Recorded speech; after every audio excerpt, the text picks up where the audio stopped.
Assalamualaikum warahmatullahi wabarakatuh. Selamat pagi anak-anak. Bagaimana kabar kalian hari ini? Semoga kalian semua selalu dalam keadaan sehat ya, dan tetap semangat. Anak-anakku yang tersayang, pada kesempatan kali ini kita akan belajar tentang pembebasan Irian Barat. Jadi silakan disimak baik-baik ya.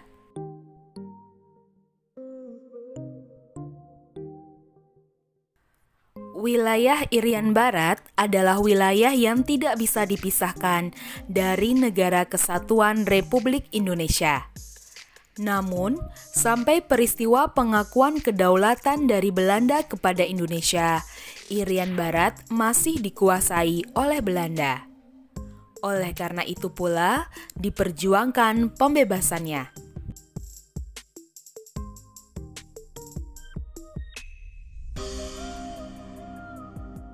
Sesuai dengan isi KMB, Irian Barat akan diserahkan oleh Belanda paling lambat 1 tahun setelah pengakuan kedaulatan Republik Indonesia Serikat.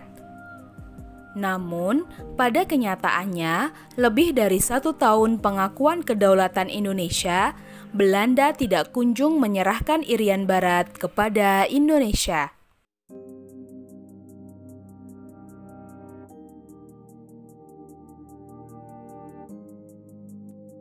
Upaya pembebasan Irian Barat pada masa demokrasi terpimpin semakin digencarkan oleh Presiden Soekarno. Masalah Irian Barat tidak mudah untuk diselesaikan, karena Belanda tetap bersikeras mempertahankan wilayah itu. Oleh karena itu, tuntutan yang dilancarkan pihak Indonesia terus mengalami jalan buntu. Meskipun mendapati jalan buntu, namun pemerintah Indonesia tidak putus asa. Sebagai solusi pertama, Indonesia menggunakan jalur diplomasi untuk merundingkan penyerahan Irian Barat ke Indonesia.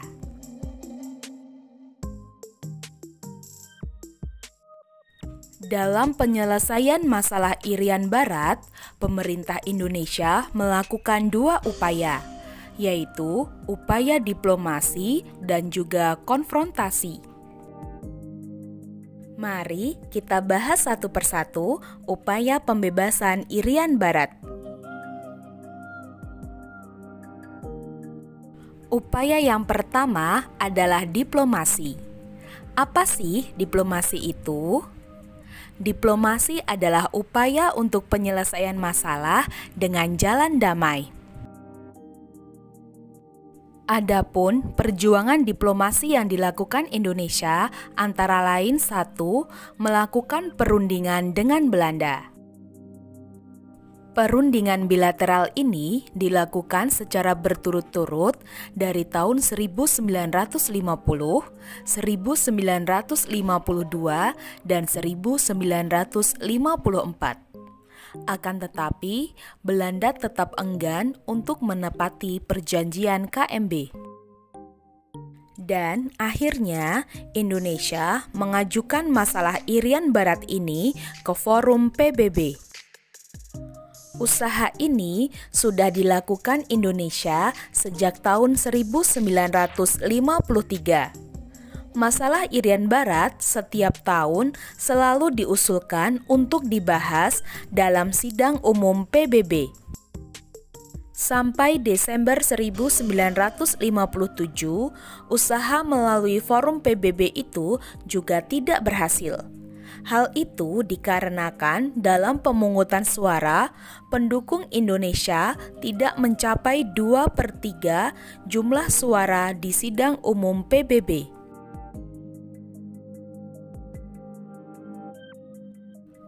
Oleh karena berbagai upaya diplomasi tidak berhasil, maka pemerintah Indonesia akhirnya memutuskan untuk menempuh sikap keras melalui konfrontasi total terhadap Belanda. Salah satu bentuk konfrontasi yang dilakukan oleh pemerintah Indonesia adalah konfrontasi politik. Adapun konfrontasi politik yang dilakukan oleh Indonesia antara lain, yang pertama yaitu pada tahun 1956, Indonesia secara sepihak membatalkan hasil KMB dan secara otomatis membubarkan Uni Indonesia Belanda. Pembatalan ini kemudian dikukuhkan oleh pemerintah Indonesia melalui Undang-Undang Nomor 13 Tahun 1956. Kemudian yang kedua, membentuk pemerintah sementara Irian Barat di Tidore pada tanggal 17 Agustus 1956. Yang ketiga, mengambil alih semua perusahaan milik Belanda yang berada di Indonesia. Pengambil alihan tersebut semula dilakukan spontan oleh rakyat. Akan tetapi, kemudian diatur dengan peraturan pemerintah nomor 23 tahun 1958. Dan yang keempat, membentuk Front Nasional Pembebasan Irian Barat pada tanggal 10 Februari 1958. Selain melakukan konfrontasi politik dengan Belanda, Indonesia juga melakukan konfrontasi ekonomi. Berikut adalah tindakan konfrontasi ekonomi yang dilakukan oleh Indonesia. 1. Membatalkan utang Indonesia kepada Belanda. Yang kedua, melarang maskapai penerbangan Belanda. Yang ketiga, memberhentikan semua perwakilan konsuler Belanda. Yang keempat, mengambil alih perusahaan Belanda di Indonesia. Dan yang kelima, memindahkan pasar komoditas Indonesia.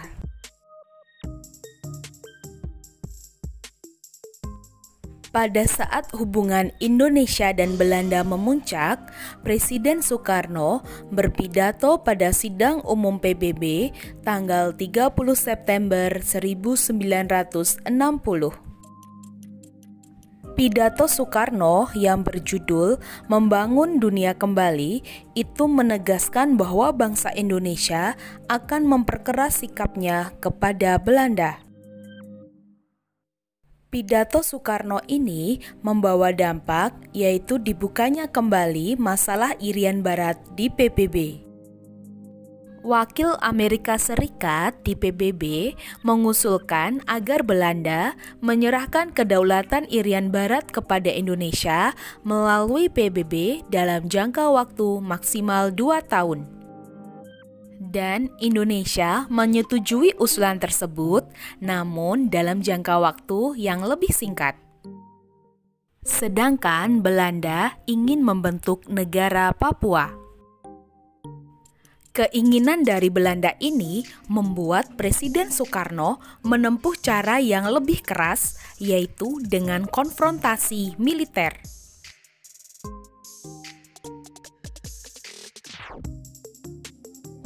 Konfrontasi militer ini merupakan usaha terakhir bangsa Indonesia untuk merebut Irian Barat dari tangan Belanda.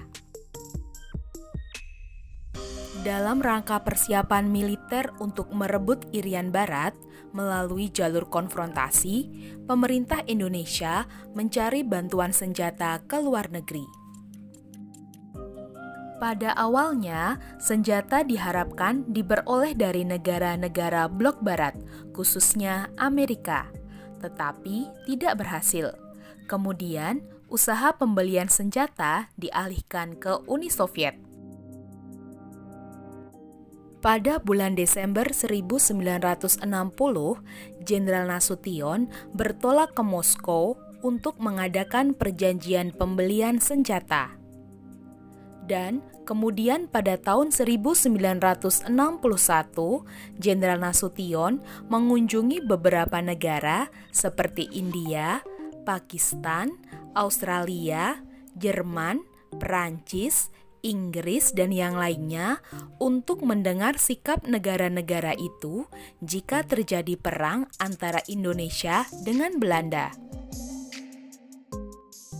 Kesimpulan yang diperoleh bahwa negara-negara tersebut tidak mempunyai keterikatan dengan Belanda dalam bidang bantuan militer.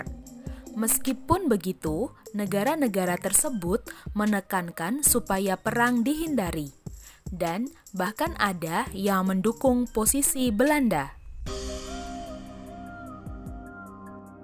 Di pihak lain, Belanda mulai menyadari apabila Irian Barat tidak diserahkan segera ke Indonesia, maka lawannya akan berusaha membebaskan Irian dengan kekuatan militer. Belanda tidak tinggal diam melihat persiapan-persiapan yang dilakukan oleh bangsa Indonesia.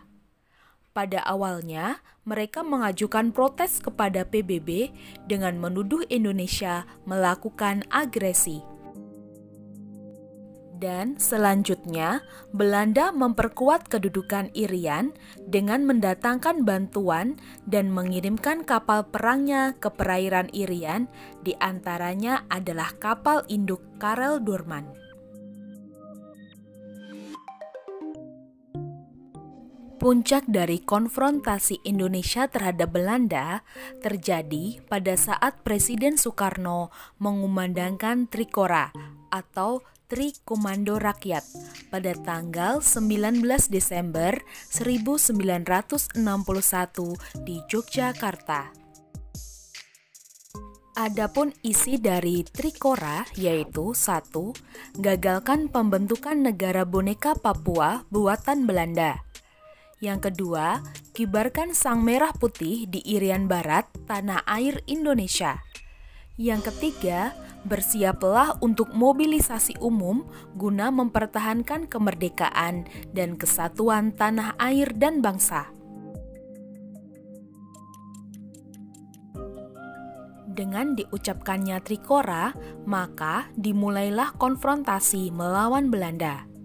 Pada tanggal 2 Januari 1962, Presiden Soekarno mengeluarkan keputusan nomor 1 tahun 1962 untuk membentuk Komando Mandala Pembebasan Irian Barat. Komando Mandala Irian Barat dipimpin oleh Panglima Mandala Mayor Jenderal Soeharto, dengan Wakil Panglima I yaitu Kolonel Laut Subono, dan Wakil Panglima II adalah Letkol Udara Leo Watimena, dan Kepala Staf Umum adalah Kolonel Ahmad Tahir. Adapun tahapan strategi yang digunakan untuk pembebasan Irian Barat oleh Mayor Jenderal Soeharto yaitu 1. Menggunakan infiltrasi, yang kedua eksploitasi, dan yang ketiga konsolidasi. Tahap infiltrasi. Tujuan dari tahap ini adalah untuk menyusupkan pasukan TNI dan membentuk daerah-daerah de facto di Irian Barat serta mengikut sertakan rakyat Irian Barat dalam perjuangan pembebasan Irian Barat. Sedangkan tahap eksploitasi adalah tahap yang bertujuan untuk melakukan serangan terbuka terhadap induk militer lawan dan menduduki semua pos penting yang menjadi pertahanan musuh. Dan tahap konsolidasi bertujuan untuk menegakkan kekuasaan Republik Indonesia secara mutlak di Irian Barat. Pada awalnya, Belanda mencemooh persiapan-persiapan Komando Mandala. Mereka mengira bahwa pasukan Indonesia tidak mungkin dapat masuk ke wilayah Irian. Tetapi setelah ternyata bahwa operasi-operasi infiltrasi dari pihak Indonesia berhasil, maka Belanda bersedia untuk duduk dalam meja perundingan guna menyelesaikan sengketa Irian Barat. Akhirnya, pada tanggal 15 Agustus 1962, atas usul dari Ellsworth Bunker sebagai pihak penengah dari PBB, maka Indonesia dan Belanda akan mengadakan perjanjian di kota New York, yang pada akhirnya perjanjian itu dikenal dengan Perjanjian New York. Pada saat perjanjian New York, Indonesia diwakili oleh Adam Malik, sedangkan Belanda diwakili oleh Dr. Van Rooyen. Sedangkan Ellsworth Bunker dari Amerika Serikat menjadi perantara. Adapun isi dari perjanjian New York antara lain, 1. Belanda harus menyerahkan Irian Barat kepada United Nations Temporary Executive Authority atau UNTEA selambatnya tanggal 1 Oktober 1962. Yang kedua, pemerintah sementara PBB yang akan menggunakan tenaga yang berasal dari Indonesia, baik dari kalangan sipil maupun kalangan militer, bersama-sama dengan putra-putra Irian Barat. Yang ketiga, tentara Belanda harus meninggalkan Irian Barat secara bertahap. Dan yang keempat, pasukan Indonesia yang ada di Irian Barat maka masih tetap tinggal di Irian Barat namun di bawah pemerintah sementara PBB. Yang kelima, sejak tanggal 31 Desember 1962, bendera Indonesia akan dikibarkan di samping bendera PBB. Dan yang keenam, paling lambat tanggal 1 Mei 1963, UNTEA atas nama PBB akan menyerahkan seluruh Irian Barat ke tangan Indonesia. Dan yang ketujuh, pemerintah wajib mengadakan penentuan pendapat rakyat atau PEPERA Irian Barat untuk menentukan akan berdiri sendiri atau tetap bergabung dengan Indonesia. Sesuai dengan perjanjian New York, Indonesia harus menyelenggarakan PEPERA. Akan tetapi, sayangnya, di Indonesia terjadi kekacauan politik. Salah satunya muncul gerakan G30 SPKI yang mengakibatkan Presiden Soekarno harus turun dari jabatannya. Oleh karena itu, PEPERA baru bisa dilaksanakan pada masa Orde Baru di bawah kepemimpinan Presiden Soeharto. PEPERA dilaksanakan pada tanggal 14 Juli sampai 4 Agustus 1969 di bawah kepemimpinan Brigjen Sarwo Edi Wibowo dan diawasi oleh perwakilan PBB Fernando Ortiz-Sans. Pada tanggal 19 November 1969, Fernando Ortiz-Sans membawa hasil PEPERA ke Sidang Umum PBB yang ke-24. Dan PBB menerima hasil PEPERA karena sudah sesuai dengan isi perjanjian New York. Dan pada akhirnya, secara de facto dan de jure, Irian Barat resmi menjadi bagian dari Negara Kesatuan Republik Indonesia. Oke anak-anak, itu tadi materi kita tentang pembebasan Irian Barat. Semoga bermanfaat ya. Terima kasih atas perhatiannya. Sekian saja. Wassalamualaikum warahmatullahi wabarakatuh.